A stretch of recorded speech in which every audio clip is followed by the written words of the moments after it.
Assalamualaikum warahmatullahi wabarakatuh. Saya Najma Segaf dari 12 MIPA 2. Di sini saya akan membahas mengenai pelanggaran HAM beserta contoh dan kronologi kejadian serta cara penyelesaian dari kasus tersebut.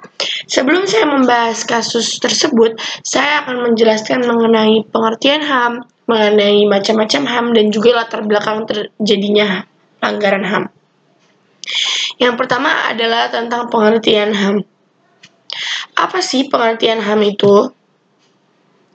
HAM adalah seperangkat hak yang melekat pada hakikat dan keberadaan manusia sebagai makhluk Tuhan yang Maha Esa.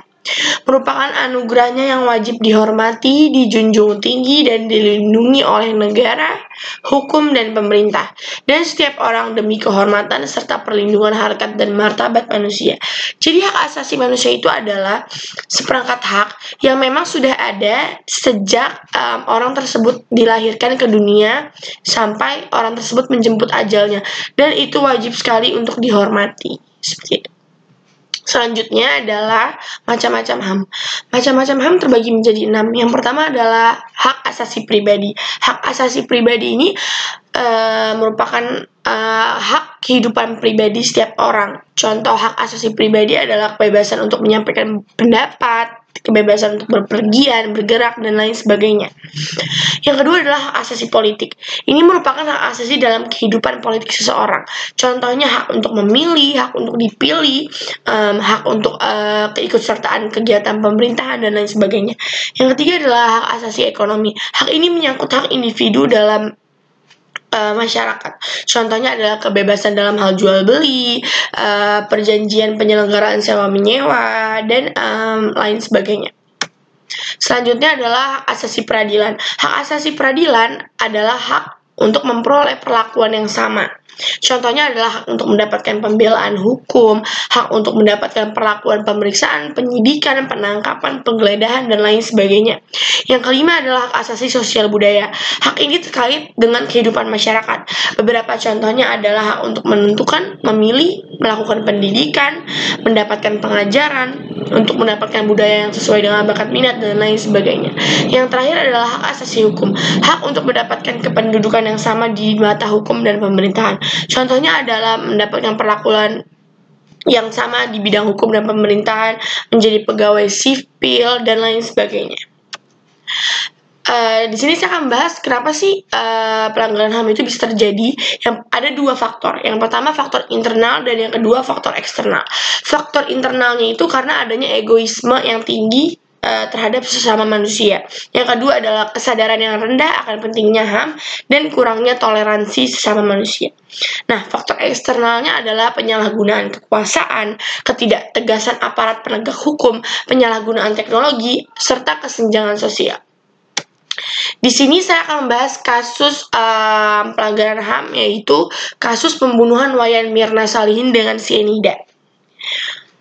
Di sini saya akan langsung membahas kronologi kejadian. Jadi, terdapat beberapa kronologi berbeda dari kasus pembunuhan ini. Ada kronologi kejadian versi Jessica, ada kronologi kejadian versi Hani, ada juga kronologi kejadian versi ayah Jessica. Oke. Yang akan saya bahas pertama adalah tentang kronologi versi Jessica. Jessica bilang kalau dia sampai di Grand Indonesia pukul 2. Jessica janji yang bertemu dengan 3 temannya, Mirna, Hani, dan Vera, di Cafe Olivier pada pukul 5. Lalu Jessica pergi dulu untuk membelikan kado untuk teman-temannya. Akhirnya Jessica sampai di Cafe Olivier jam 4. Setelah Jessica sampai, Jessica langsung memesan minum. Setelah bertanya dulu di grup perbincangan media sosial mereka. Minumannya datang. Dan sang teman tiba pukul 4:40. Mirna dan Hani datang, tapi Vera tidak datang. Akhirnya Mirna mulai meminum kopi.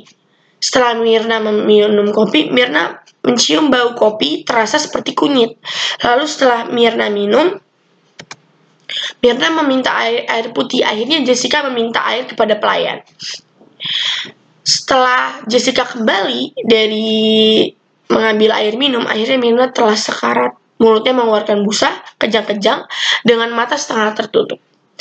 Panik, Jessica dan Hani panik sembari menggoyangkan tubuh Mirna. Mereka berteriak memanggil pelayan kafe. Dibawa ke klinik dan rumah sakit, Mirna dibawa menggunakan kursi roda ke klinik. Kemudian dibawa dengan mobil suaminya yaitu Arif Sumarko ke rumah sakit Abdi Wulyo. Pada saat dibawa, diketahui Mirna telah pingsan. Selama 5 menit, Joshua mengaku hanya melakukan pemeriksaan. Lanjut ya. Sekarang saya akan bahas tentang kronologi versi Hani. Hani tiba di kafe pukul 4. Jessica tiba di kafe pukul 4. Sedangkan Hani dan Mirna datang pukul 4:40. Minuman sudah tersedia di situ. Menurut Hani, setelah meminum es kopi, Mirna mengatakan, "It's awful, it's bad." Minumannya ada apa-apanya kali, kata Hani. Mirna sekarat. Mirna merasa kepanasan dan mulutnya berbusa sehingga dibawa ke klinik. Mirna meninggal di rumah sakit Abdi Waluyo. Menurut kronologi versi ayahnya Mirna, ayah Mirna melihat salah satu rekaman CCTV yang berada di Olivier Cafe yang menjelaskan bahwa apa yang diucapkan oleh Jessica Kumala Wongso di media-media itu bohong. Kebohongan tersebut antara lain mengenai air mineral yang diakui Jessica dipesan olehnya. Nyatanya tidak tercantum dalam tagihan pesanan. Lalu penempatan goodie bag yang diakui Jessica ditaruh di meja setelah minuman datang. Menurut Eddie, nyatanya goodie bag ditaruh sebelum minuman pesanan diantarkan oleh pelayan. Eddie pun mengatakan, hanya Jessica yang tidak menangis saat keluarga dan teman-teman Mirna berada di rumah sakit Abdi Waluyo. Hasil laboratorium forensik. Hasil otopsi yang dilakukan terhadap jenazah Mirna ditemukan adanya pendarahan pada lambung dikarenakan adanya zat yang bersifat korosif dan merusak mukosa lambung. Belakangan diketahui zat korosif tersebut berasal dari cyanida. Pusat Laboratorium Forensik Mabes Polri juga sudah mengeluarkan hasil pemeriksaan sampel kopi yang diminum Wayan Mirna Salihin. Hasilnya dari sampel kopi itu ditemukan 15 gram racun cyanida. Sebagai perbandingan, 90 mg cyanida bisa menyebabkan kematian pada dengan berat badan 60 kg. Sekitar 90 mg jika dalam bentuk cairan dibutuhkan 3-4 tetes saja, sedangkan 15 gram sekitar 1 sendok teh. Penyelidikan kepolisian.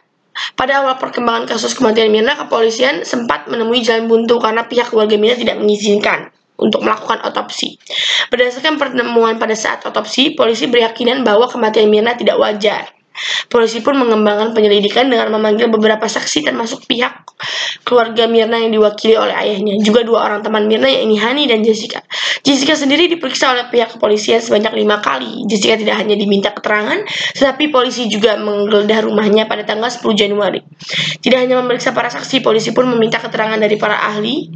Kepolisian RI juga meminta bantuan kepada kepolisian federal untuk menyelidiki kasus tersebut.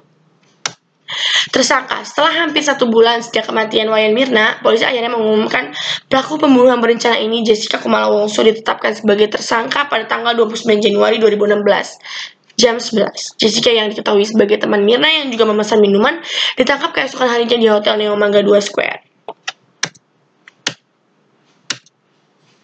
Sidangnya, setelah melewati beberapa kali persidangan, Jessica Kumala Wongso pada akhirnya dituntut 20 tahun penjara atas tindak pidana pembunuhan yang diatur dalam pasal 340 KUHP. Dalam tuntutannya, jaksa menyebutkan bahwa Jessica diyakini terbukti bersalah meracuni Mirna dengan menaruh racun cyanida dengan kadar 5 gram. Jessica disebut menutupi aksinya dengan cara meletakkan 3 kantong kertas di meja nomor 54. Jessica Kumala Wongso dijatuhi vonis pidana penjara selama 20 tahun. Jadi, HAM yang dilanggar di sini adalah hak asasi manusia untuk bertahan hidup. Jessica melanggar hak asasi tersebut karena dia membunuh Mirna secara perlahan. Cukup sekian yang dapat saya sampaikan. Kurang lebihnya mohon maaf. Wassalamualaikum warahmatullahi wabarakatuh.